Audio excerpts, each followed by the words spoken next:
Hi friends, एक बार फिर से आपका आपके अपने चैनल पर बहुत बहुत स्वागत है। दोस्तों, एक बार एक मकड़ी थी। उसने ये सोचा कि मैं एक जाला बुनती हूँ जिसमें कि मक्खियाँ आके फंसेंगी और मुझे बैठे बिठाए भोजन मिलता रहेगा। उसने जाला बुनना शुरू किया। जब वो आधा जाला बुन चुकी थी तभी एक बिल्ली वहाँ बैठी हंस रही थी। मकड़ी ने पूछा कि तुम हंस क्यों रही हो? बिल्ली ने कहा कि तुम बहुत बेवकूफ़ हो, तुम यहाँ जाला क्यों बुन रही हो?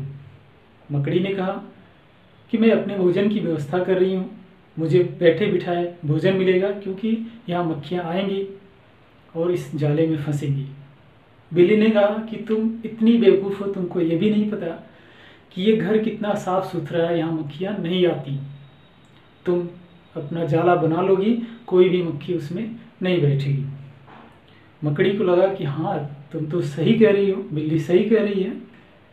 अब उसने सोचा कि यहाँ नहीं, कहीं और जाला बनाना चाहिए।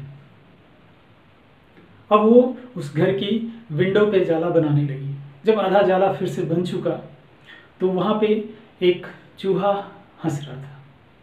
मकड़ी ने कहा कि तुम क्यों हंस रहे हो?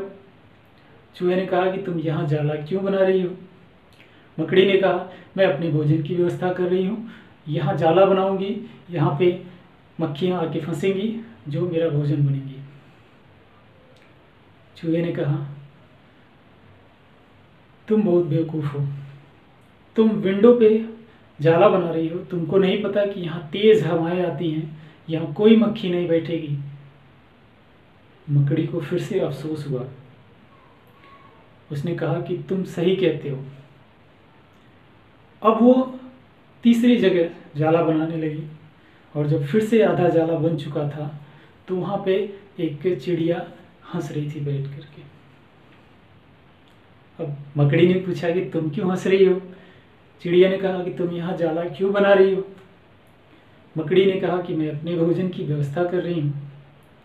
चिड़िया मुस्कुराई और बोली कि तुम कितनी बेवकूफ़ हो, इतनी तेज़ धूप में कौन कौन मक्खी आके तुम्हारे जाले पे बैठेगी और कैसे तुम्हें भोजन मिलेगा?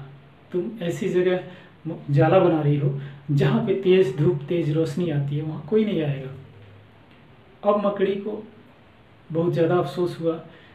कई बार कड़ी मेहनत करने के बाद जब वो ऑलमोस्ट कंप्लीट करने वाली होती थी तभी किसी न किसी की राय से उसको लगता था कि हाँ, वो गलत कर रही है और वो उस काम को रोक करके फिर नई जगह नया जाला बनाना शुरू कर रही थी। इस क्रम में वो थक के चूर हो चुकी थी, भूख के मारे उसका बुरा हाल था।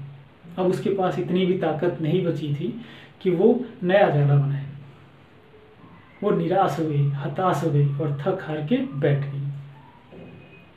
दोस्तों, कई बार हम भी अपनी ज़िंदगी में ऐसी गलतियां करते हैं। हम कोई निर्णय लेते हैं, उसके बाद उस पर काम करते हैं और जब हम कंप्लीट करने के आसपास होते हैं तभी कोई राय देता है और उसकी राय हमें पसंद आती है और हम उस काम को वहीं ड्रॉप कर देते हैं, वहीं छोड़ देते हैं और फिर नई चीज़ शुरू करते हैं। चाहे हम अपने करियर की बात करें, चाहे एजुकेशन पढ़ाई की बात करें।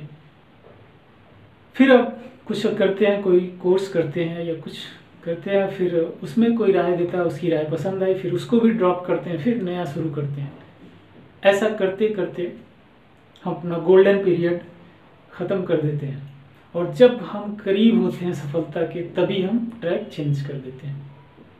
दोस्तों, इसके लिए बेहद ज़रूरी है कि आप सोच समझ के निर्णय करें, ना कि निर्णय करने के बाद सोचिए। किसी के जो भी सजेशंस हैं, एडवाइस हैं, जो भी राय मशवरा है, सब लीजिए। मैं ये नहीं कहता कि सब लोग गलत राय देते हैं, लेकिन राय सबकी लीजिए, निर्णय करिए, उसके बाद अपने काम को आगे करिए, अपने काम को आगे बढ़ाइए, कभी पीछे मुड़ के मत आइए। निर्णय लेने से पहले जितना सोच विचार करना है करिए। निर्णय लेने के बाद सिर्फ अडिग रहिए, अपने रास्ते पे आगे बढ़िए, सफलता आपको ज़रूर मिलेगी। तो आज का टेक अवे यही है कि आपको जो भी करना है आप जितना सोचना है, जितनी राय लेनी है, निर्णय लेने से पहले लीजिए। निर्णय लेने के बाद किसी की राय या किसी के मशवरे पे मत रहिए। अपने आप पे भरोसा रखिए और आगे बढ़ते रहिए। धन्यवाद।